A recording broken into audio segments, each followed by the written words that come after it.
प्रिय विद्यार्थियों, आज हम देखेंगे प्रावस्थाओं में संतुलन। सबसे पहले हम ये देखेंगे प्रावस्था होती क्या चीज़ है, प्रावस्था हम किसे कहते हैं।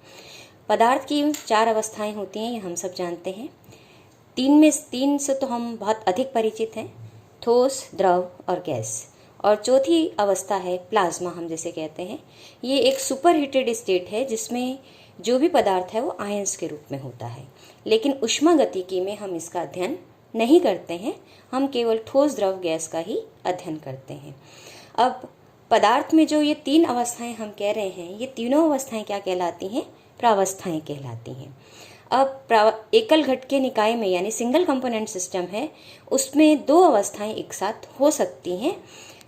जैसे कि पानी के संदर्भ में हम बात करें तो बर्फ और पानी एक साथ मुझे मिल सकता है, द्रव और उसकी वाष्प, पानी और उसकी वाष्प भी मुझे एक साथ मिल सकती है। तो इसका मतलब एक निकाय में 2 अवस्थाएं एक साथ हों, ऐसा संभव है। अब प्रावस्था में जब परिवर्तन होता है, यानी कि प्रावस्था में जब रूपांतरण होते हैं परस्पर, यानी ठोस से द्रव, द्रव से गैस, तो ये एक प्रक्रम होता है। और ये परिवर्तन प्रावस्था के जो दिए जाते हैं वो निम्न प्रकार ये हैं कि आपके पास ये ठोस से द्रव में रूपांतरण हो सकता है, जिसे हम क्या कहते हैं? मेल्टिंग कहते हैं। और द्रव से गैस में रूपांतरण हो सकता है, जिसे हम क्या कहते हैं? वेपोराइजेशन कहते हैं, वाष्पन कहते हैं। ठोस से गैस में सीधा रूपांतरण हो सकता है, जिसे हम सब्लिमेशन कहते हैं, ऊर्ध्वपातन कहते हैं। अब इन तीनों के रिवर्स प्रोसेस भी संभव है कि द्रव से ठोस में बदल जाए, इसे हम कहेंगे फ्रीजिंग यानी जमना।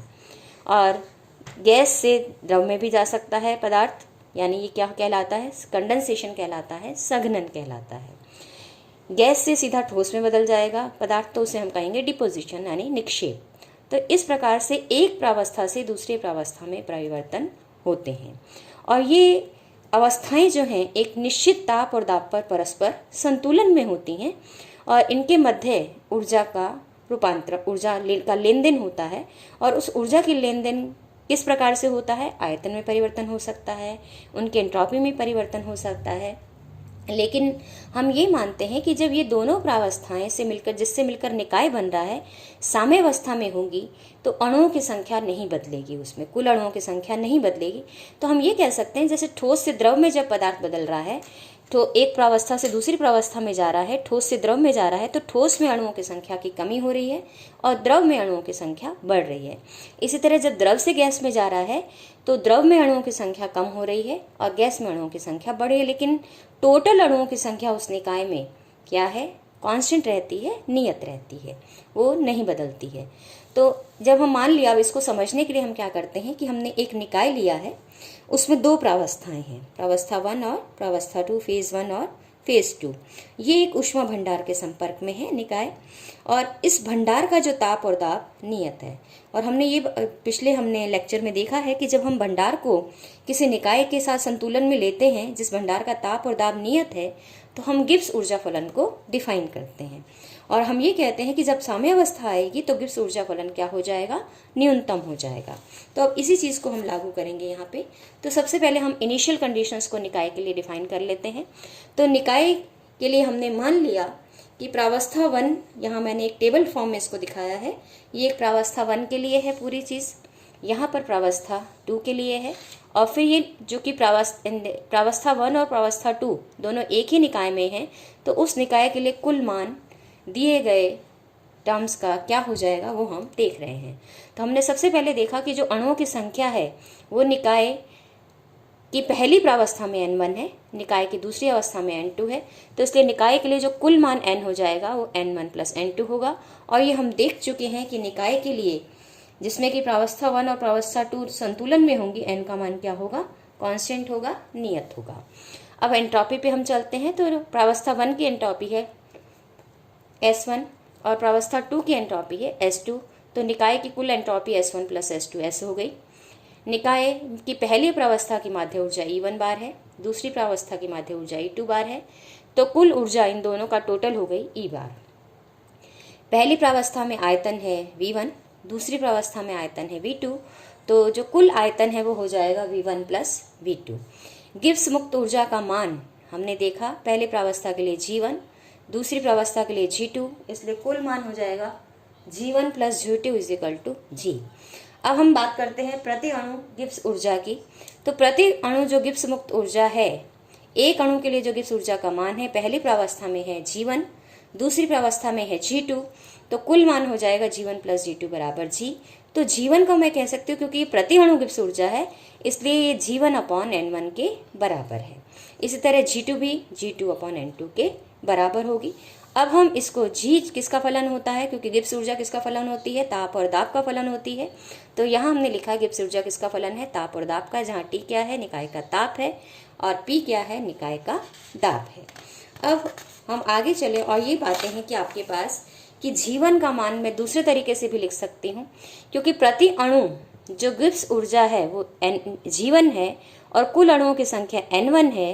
तो इसलिए फेज फर्स्ट के लिए जो गिब्स ऊर्जा का मान हो जाएगा, कुल गिब्स ऊर्जा का मान निकाय की प्रावस्था 1 के लिए वो हो जाएगा N1 G1, और निकाय की प्रावस्था 2 के लिए इसी तरह गिब्स ऊर्जा का मान हो जाएगा N2 G2, क्योंकि ये प्रति अणु है तो अणुओं की संख्या से हमने इसको गुणा करके प्रावस्था के लिए कुल गिब्स ऊर्जा निकाल ली। तो निकाय की जो कुल गिब्स ऊर्जा हो जाएगी वो हो जाएगी N1 G1 plus N2 G2 के बराबर। अब चूंकि हम देख चुके हैं कि जब प्रावस्थाओं में संतुलन होगा, प्रावस्थाओं में साम्यावस्था होगी, तो गिब्स फ्री एनर्जी क्या हो जाती है, मिनिमाइज हो जाती है, और मिनिमाइज होने का मतलब dg का मान 0 हो जाएगा। तो अब हम इसका डिफरेंशियल करते हैं, इस इक्वेशन का डिफरेंशियल करेंगे तो हमें dg1 प्लस dg2, यानी कि यहाँ इसको डिफरेंशियल करूँगी तो ये हो जाएगा G1 dN1 plus G2 dN2। अब चूंकि निकाय के लिए प्रावस्था 1 और 2 में परस्पर अणुओं की संख्या बदल रही है, लेकिन निकाय की जो कुल अणुओं की संख्या है वो नियत है, इसलिए अब मैं इसका डिफरेंशियल करती हूँ तो dN1 प्लस dN2 0 हो जाएगा, क्योंकि कांस्टेंट का डिफरेंशियल 0 होता है।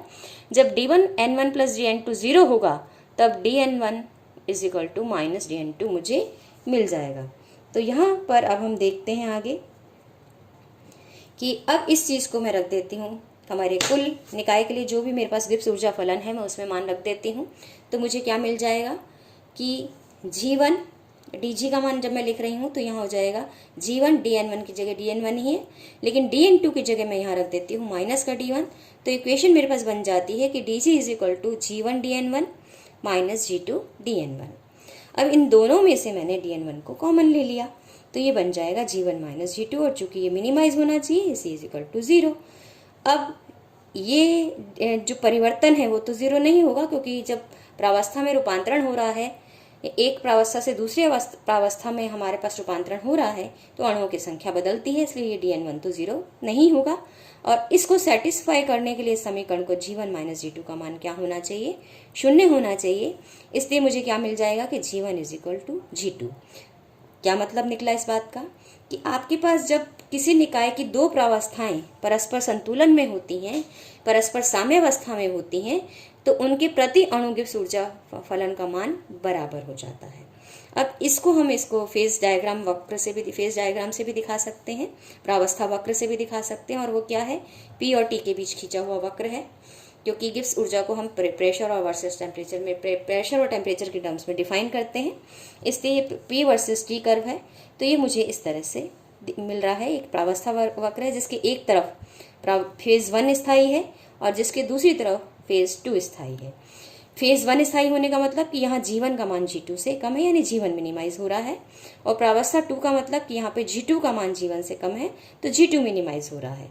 तो इस फेज वक्र पर जो है, ये फेज जो कर्व है, इस कर्व पर G1 is equal to G2 होगा हर एक बिंदु पर, चाहे मैं इस बिंदु पर लूँ, चाहे इस कोई भी बिंदु में ले लूँ इस कर्व पर, तो इस हर एक कर्व पर, इस कर्व के हर एक बिंदु पर G1 का मान G2 के बराबर होगा। अब हम ये देख सकते हैं कि A पर ताप अलग है, B पर ताप अलग है, A पर प्रेशर अलग है, B पर प्रेशर अलग है, इसी तरह मैं अलग अलग बिंदु लूँगी तो इसके हर एक बिंदु पर P और T का मान क्या होगा, अलग अलग होगा, लेकिन G1 is equal to G2 रहेगा, क्योंकि ये फेज इक्विलिब्रियम कर्व है, प्रावस्था वक्र है, लेकिन कैसा वक्र है, प्रावस्था संतुलन वक्र में इसको कहूँ तो ज़्यादा उचित रहेगा।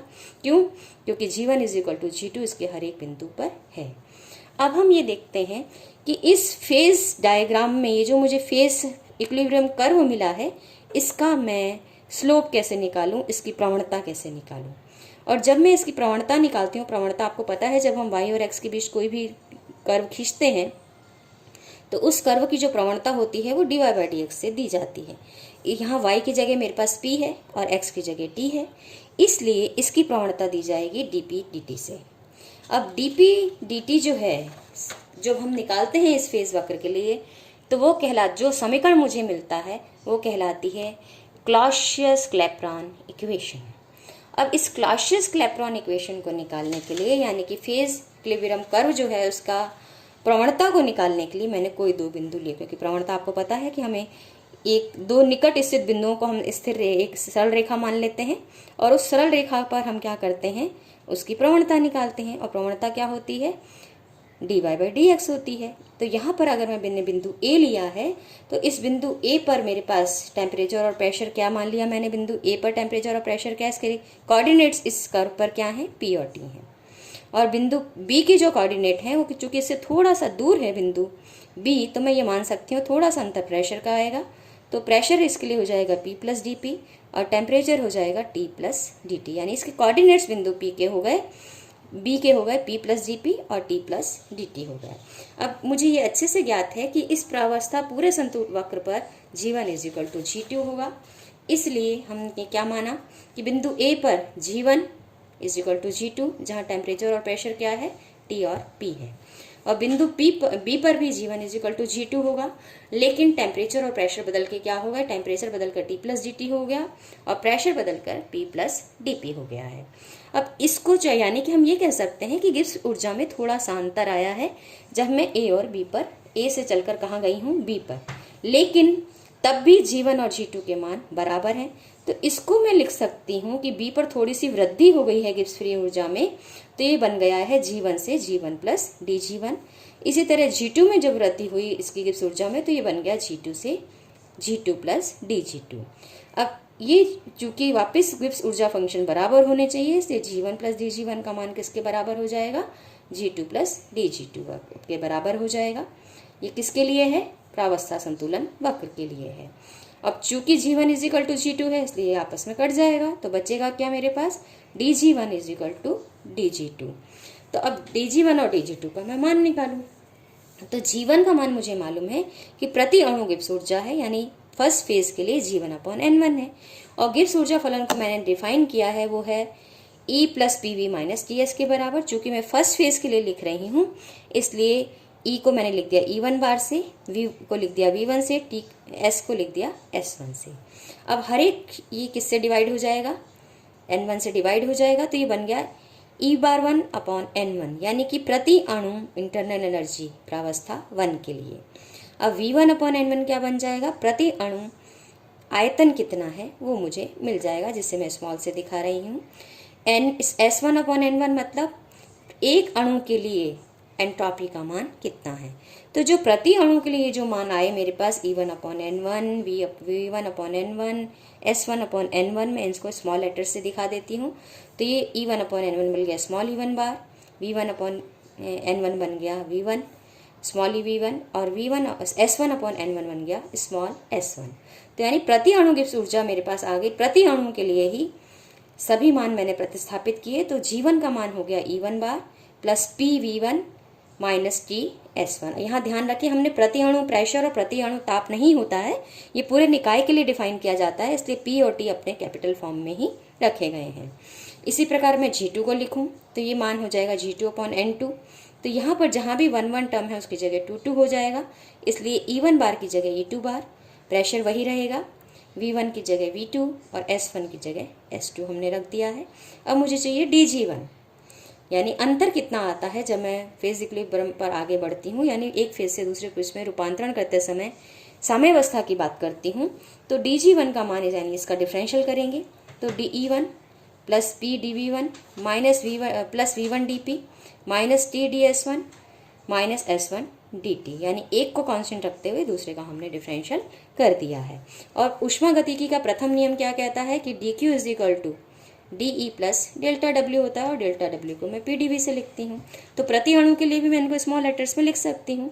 और ऊष्मागतिकी के द्वितीय नियम से मुझे मालूम है dQ को मैं TdS लिख सकती हूँ। तो यानी मेरे पास समीकरण क्या बन गया है कि TdS1 = dE1 बार + PdV1। तो यहाँ इस समीकरण को मैं रखती हूँ।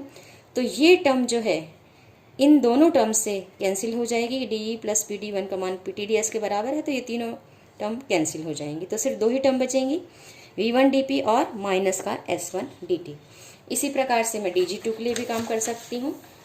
तो डी जी वन का मान मेरे पास मिल गया minus S one D T plus V one D P, और डी जी टू का मान मुझे मिल गया minus S two D T plus V two D P. अब प्रावस्था संतुलन वक्र पर D G one is equal to D G two है, इसलिए ये दोनों मान मैंने यहाँ रख दिए हैं और रखकर इनको आपस में बाईं और दाईं ओर प्रतिस्थापन किया है।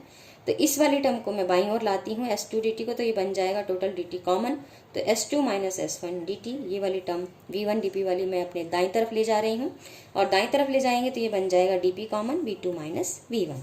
और मुझे क्या चाहिए था, प्रावस्था संतुलन वक्र का स्लोप यानी डी पी डी टी, तो डी पी डी टी अब मैं निकाल लेती हूँ, तो मुझे मिल जाएगा S two minus S one upon V two minus V one, यानी एंट्रोपी का अंतर दोनों प्रावस्थाओं के लिए डिवाइडेड बाय वॉल्यूम का अंतर दोनों प्रावस्थाओं के लिए। ये प्रति अणु है, और चूंकि प्रति अणु यहाँ पर मैं इसको रिप्लेस करके कैपिटल में भी, क्योंकि प्रति अणु है इसलिए दोनों तरफ कट जाएगा, तो मैं इसको capital del S upon capital D V से बता सकती हूँ। यानी ओवरऑल जो मुझे डी पी डी टी का मान मिला, फेज इक्विलिब्रियम कर्व के लिए जो मुझे उसके प्रवणता का मान मिला, वो हो गया delta S upon delta we के बराबर, और ये समीकरण कहलाती है क्लॉसियस क्लैपेरॉन समीकरण। अब प्रावस्था 1 से जब मैं प्रावस्था 2 में रूपांतरण करती हूँ, तो मुझे मालूम है कि कुछ ऊष्मा अवशोषित की जाती है कांस्टेंट टेम्परेचर और कांस्टेंट प्रेशर पर, और ये ऊष्मा कहलाती है गुप्त ऊष्मा। तो यहाँ पर एंट्रोपी परिवर्तन को मैं लिख सकती हूँ डेल्टा क्यू की जगह L12 से रिप्लेस कर सकती हूँ, तो L12 अपॉन टी, तो यहाँ से मेरे पास डीपीडीटी का मान हो जाएगा L12 upon T delta we. तो ध्यान रखें, अगर ये प्रति अणु है तो दोनों प्रति अणु लिए जाएंगे, L12 भी और वी भी, और अगर ये मोलर आयतन और मोलर विशिष्ट ऊष्मा ले रहे हैं तो दोनों जगह हम मोलर लेंगे। और ये बात हमें ध्यान रखना है कि जब हम ठोस से द्रव में जाते हैं और द्रव से वाष्प में रूपांतरण करते हैं तो ऊष्मा का अवशोषण होता है, इसलिए L12 क्या होगा, यानी जो गुप्त ऊष्मा है वो धनात्मक होगी, और एंट्रोपी में उससे क्या होगी, वृद्धि होगी। और जब एंट्रोपी में वृद्धि होती है तो आपके पास डीपीडीटी के मान में भी वृद्धि होती है। तो ये था आपके पास क्लॉसियस क्लैपेरॉन समीकरण और प्रावस्थाओं में संतुलन। धन्यवाद।